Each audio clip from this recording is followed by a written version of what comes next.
Here we are yet again. The Herb Reichert Show continues. You know you have a whole playlist on the channel, right? It's like 15 or 16 episodes. And I'm honored by that. Wow, that's very nice. honored. I'm honored to have you. But anyway, so for people that want more Herb, there's a lot more from where this came from. Anyway, but Herb, we're back in your place. I'm excited to be here. You got a lot of cool stuff. And we have an agenda. We do have a set list, so to speak. We're like a rock band. We know the song we're going to start with. But anyway, we're going to start with something that's very important to you. And incredibly enough, we're in sync with each other because I just happen to have one of these amplifiers, which is? The Dynaco Stereo 70. Yeah. Which I have in the other room, and it belongs to Mike Trey, and I'm supposed to change the board in it, but I haven't gotten around to it. Okay, no rush. But it's iconic for a reason. Absolutely. And I mean, when I saw your review of it, or heard that you had one in kind of good working order, I was like, it's like an epicenter. It's like you take a magic marker and you draw it on the map. And at least for geezers, it's a starting point for a lot of people. I got my first one was a gift from, I hung with when I was 16, I hung with older guys because they built cars. They helped me build cars, and they had driver's license and everything. And this guy was the one guy I knew. He played every instrument in the classical orchestra, really smart, but he hated high school. He dropped out of high school, and he was just an annoying person as far as the general world was concerned. Okay. But he was a real science geek and a real measurement geek. And when Dynaco brought out their solid state amplifier, the Stereo 120, I believe it's called. Yeah, I think so. Yeah. He was like, well, I got this old Dynaco, and it's a piece of crap. It measures like crap. I hate it. But I'll give it to you for free. It's better than I was using like a Lafayette integrated at the time. And so he gave me those, and he said, oh, and now your speakers sound bad. So he gave me a pair of Dynaco A25s. Because he was really into organ music, and he moved up to A50s. And they really did play bass, and he was a bass player primarily. And I remember thinking, this thing is just beautiful. It was the shape of the Stereo 70 and the color of the cage, the tactile qualities, everything about it just seemed so, as we say, not upscale. Like my best friend's father had Macintosh with their lights and all that, and he had JBL 100s, and he had a fancy dual. And so did kind of my best friend had a similar outfit, but the Dynaco seemed so down market. Well, it was a kit. I mean, the one I have, by the way, wasn't a kit. It says factory wired. Oh, does it? Yeah. But when it was a kit, I think it was $90. At the most. Yeah, so it wasn't upscale. It was definitely pretty entry level, but $90 in 1959, which is when it starts, is still... No, that's a lot of money. That's real money. But I think it's kind of cool. I think the industrial design of the cage and the steel chassis and all that, I think it's really nice. Okay, so this is bottom shelf, let's say, or low end. Yeah. The middle end was Marantz. Okay. At that time. And Marantz had, real connectors. Right. And then you went up to Macintosh, which I believe those were kind of the three levels that everyone... Well, there was Fisher, there was other brands around. Right. And this is all American, by the way. This is before the American. Japanese invasion. That came like 5 or 6 years later. More, okay. Yeah. I mean, I don't think people were buying... Technics 1200s when they first came out in 72. That's 70. We're still in the 60s. We're still in the 60s. Yeah. This was 60 for me. This would have been 66. Okay. And so I had this system, and it's funny, it worked. But when I went away to college... What's the source of the system? My system was the A25s and the Dynaco Pass-3 preamp and the Stereo 70. That was my system. What's the source? What's the turntable? I got lucky. I mean, partly because I have these older friends that know what they're doing, and my other friend, his father was an audio dealer. So I had a dual 1019. Okay, that's good. And it was a good turntable. And so did Marco. because all my friends were record freaks. I mean, I worked in a record store. The Marco's dad owned a record store, and my other friend's dad owned an audio store. So I was already kind of in that world. And that's kind of the point I want to make today, or one of the parts of the story I want to make sure everyone understands, is that where you live, who you hang with, the people, everything I've ever done in audio, I was influenced by somebody. I was mentored, so to speak. You know, do this, do that. And I kind of did it. And I remember I actually did build a Stereo 120 solid state kit. And I remember, I'm not saying this now, Wait, that while I had the Dynaco Stereo 70, I built the preamp and the solid state because I could afford it. I was working, I was making good money, and I could solder really well, but it was like I hated them. I really hated them. And my friend and I were at sort of odds because he couldn't understand how I could listen to that mushy Stereo 70, and I couldn't understand how he could listen to that brittle thing. But what we had in common, we had a mutual friend that was built drag race engines. And I worked with him and this guy building drag race engines. And this was back before computers and all that. At the end of the day, you had to tune everything, particularly at the drag strip at the last minute. You were setting the timing and various things for the strip conditions, and you had to be able to hear that. You know, you had to turn the distributor, which had points in it, mostly, I mean, at the level I was working, and you had to be able to hear it. So these guys, we would have an engine on an engine stand in the garage, and we'd be listening to it. And it was like, you know, they sort of taught me to listen into it. And they're loud. Oh, they're really loud. Yeah. There's no mufflers or Right, as I anything, say, but yeah. you can still hear it. I mean, actually, when there's no mufflers, mufflers are like crossovers or something, you know? When there's no mufflers, you can hear the tappets. You can hear, you know, you can hear the valves clattering. You can hear the noise of the engine.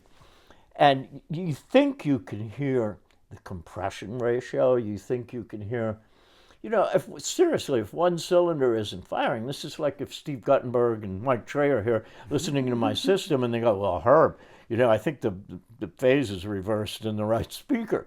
You know, you had to be able to hear these things or you were a loser. Right. All I wanted to do was build race cars. And I had a knack for it. I didn't want to drive them. I didn't need to even have my name on the car. I wanted to be the last guy to to just tweak the motor and go.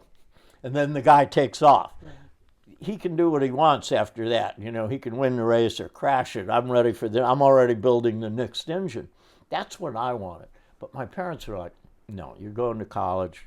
My father went only to the second grade, so he was obsessed. You must have a college degree. So I went away to college, and I had a little teeny room. And I couldn't take my Dynaco speakers. I took my Dynaco amp, but it kind of didn't cut it. So I went back and don't laugh, I got my Lafayette amp, my integrated out, and I put that in my, it wasn't a dorm room, but my off-campus room, a single room. And I used Oratone cubes.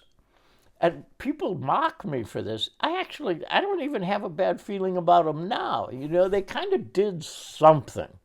And I think they were replaced in studios by what, the NS-10 or whatever it was. Probably. But what I do remember is when I got out of college, or undergrad, and I went to graduate school, every teacher had large Advents, Marantz, quadraphonic, and a dual turntable, or I can't remember. I think even people had Reco-cut turntables still, like teacher types. But I remember thinking this whole quad thing was really weird. But all the speakers then were in bookcases. So when I got a larger place, I bought a pair of Advents.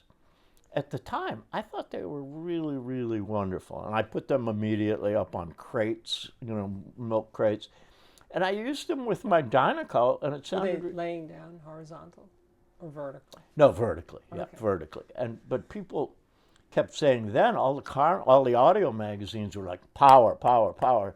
Watts were getting cheaper and cheaper and cheaper, and I liked kits and soldering. So actually, while I was still in college, I bought Hafler kits, and I started soldering them. I thought it sounded great. And then I bought a direct drive turntable. I bought a KD 500 Kenwood with a SME arm and I believe a Shure V15 something or other on it. But I thought that was a real, I hate to say it, but that did play my records. And I went through a period where I started buying records like really crazy. And that's when when I finally got out of a little dorm place, you had room for records. And the rest of my life up until now, that room thing with records and equipment expanded.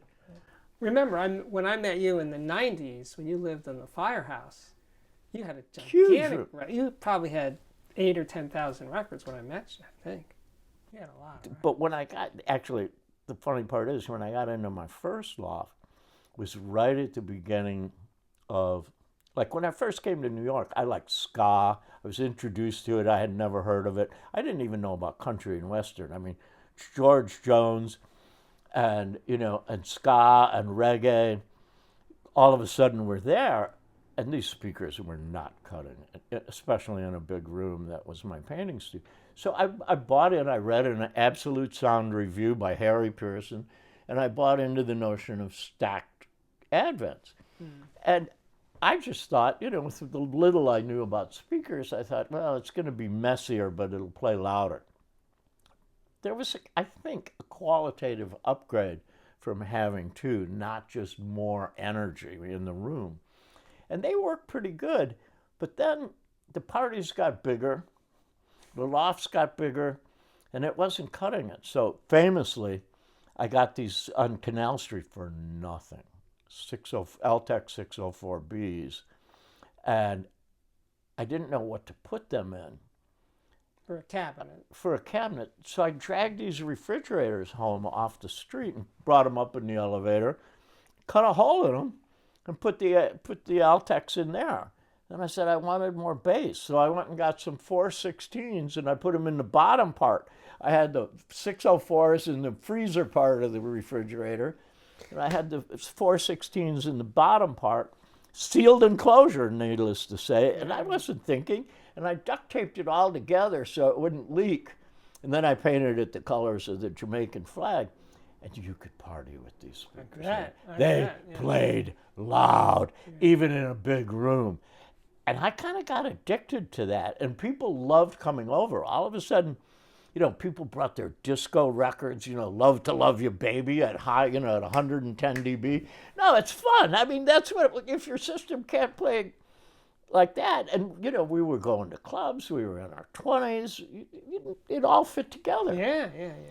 And then it changed. One of the things I want to point out about this stacked Advent thing is before I got the Altecs, and this is an important issue, I spent a lot of time in bars. And in bars, you have these jukeboxes. And to this day, at Stereophile reviewing things, a lot of time, I really want to hear how it sounds, especially with an old record. I want to hear it sound like it did on the jukebox. And on some level, that was my benchmark for how these things were supposed to sound. Some people said they were designed to sound great in a car radio. Remember that, too. And they did. Okay. I mean, all my best experiences in terms of really connecting with a song. And pick your favorite song, could be Radar Love or whatever. I mean, I've never played Radar Love on one of these fancy audiophile hi-fis, and it sounded anywhere near as good as it sounded on those Altecs or on my car radio. And I actually don't laugh. When I started building amps, which was right after the Hafler, I started kind of getting into tubes and building tube amps. During that period, I just went and you could buy them on Canal Street. You could buy a car radio from the 50s with tubes in it for nothing. We're talking like $3 or something. And you could actually hook them up to a battery, and you had a good hi-fi. You could hook that up to speakers. I have a friend who collects really expensive horn speakers from Western Electric and Altec. He carries a 9-volt transistor radio around.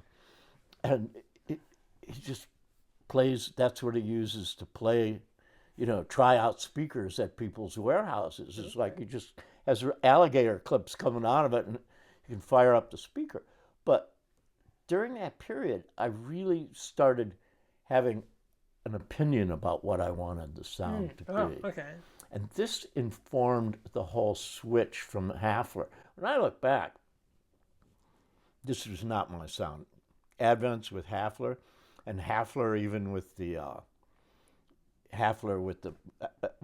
Altec stuff, it was horrible. It was like the old chalkboard fingernail thing. That's when tubes started to make sense, and I started trying tubes, and I went back to the Stereo 70, and during that period, and I think a key moment was I met a young Japanese man. He was like 20 years old, and he was exporting Western Electric and all this stuff. And the beauty of it was he knew the sound of all this stuff, and he started, because he had it all, he started loaning me things. All this time in New York, basically, I worked in construction. I did one of the trades, plumbing, carpentry, electricity, mostly electricity or being a foreman. But one of the guys I worked with as an electrician got me this gig because it was all short gigs. I'm working on a boat called the Frying Pan in the harbor of the Hudson, and it's a big steel fishing boat, but they're turning it into a club. Oh, okay. And they're putting in a sound system. I can't remember what speakers. I think it was all JBL stuff they were installing. And I remember back with the Marcos, back in the old days, you were either a JBL guy or you were an Altec guy. East Coasters were very intellectual and they had Altec. West Coast were more easy flowing and they had. But in this case, I'm pulling wires. And we're pulling wires through pipes in this old steel boat, and it is 98 degrees outside, and it's 100 and something in this boat. So we're having some lunch and we're drinking some iced Coca-Cola or something. And this guy starts talking about his hi-fi system. God, I never met this guy before. And he looks at me, like, I kept going, I have no idea what this stuff is you're talking about. And he said, well, come over after work. And the guy hauled me on like 3 trains, including, the one to Jersey. And all of a sudden, I'm in his wife in his master bedroom, laying on the bed. He's playing this system with little Western Electric 755s. I had never heard full range before, but I immediately liked it. You could tell there was something really fresh and alive going on. And then he played 2A3 push-pull Brook amp with a Brook preamp. And I think something tells me he had pulled this out of a console, except for the speakers. And it just blew my mind completely. I'm like, everything I ever thought was wrong with a hi-fi. And I didn't realize how critical my mind had become over all these years. You develop, every time you change a speaker or a wire, we were making our own wires, and every time you change something, you're listening, is solid core wire better, is stranded wire better? And in this case, it was not subtle, it was real. Right down at the foot of that bed, those musicians were playing. Elvis and Frank were down there, man. And I was like, I'd never heard anything like it. And it really did. It started me like reading ads for this kind. I was trying to find more of this. And I didn't know about single-ended or any of that. This was push-pull. And it started the path that led me through the whole 80s and 90s of building amps. I bought a Stereo 70 and a nice fresh one and tuned it up. And I said, I wonder. And my Japanese friend said, you need to put tangos on that. So I put tangos on it. And then he said, you need Blackgate. And I put Blackgate on it. And it was like, it was like the most. Tango transformers, right? Tango output transformers. And we put the Blackgate caps and we put good connectors. And I put, on the front and the back. And it was a whole new amp. And on some level, I think that is what the Stereo 70 circuit is. Because the thing I know now, after I've probably built more than 100 amplifiers with different circuits, tube amplifiers. I still think the circuit in this Dynaco Stereo 70 with its split load inverter is one of the great circuits of all time. And I think it's superior to what Mac and Marantz were offering at the time by a large margin. And by superior, I mean, I hate the word, but it was musical. It just allowed you to connect with the music. And I can't say I was ever that much of a fan. I've repaired scores of Marantz equipment. I could have had it. I had it at Great Links, Model 9s. It wasn't for me. The Dynaco Stereo 70 still looks like one of the great amps ever made. I think it's pretty great. I am really impressed at the kind of drive it has, you know. Where does that come from? It seems like so solid. And when you play music with like a beat to it, you know, like old rocket stuff, it just has this thing like, yeah, this is the way this music's supposed to sound. I've been hearing it wrong my whole life kind of deal, right? It's not finesse, it's not refined, it's not any of those things. But in terms of va-va-voom and enjoyment and power and just getting off on that kind of drive, it's really, really nice. The color of the sound that I associate with Stereo 70s is very similar to what I associate with a jukebox or a car radio. I agree. It triggered all those same Definitely. jukebox radio reality buttons. Absolutely, yeah. It was, because as I said in that review, or that story about the audio research preamp, in those days, 1974, long before digital, that's what a preamp was a box that had a phono preamp in it, and that was the main attraction. That's where all the energy went. That's where all the talent of designing the thing was. Make a great phono preamp. Well, what happened to that model? Digital comes along, and then there were no more preamps, and it was line stages. And if you weirdos that wanted to play records, you bought a phono preamp, you know, a separate phono stage. Right.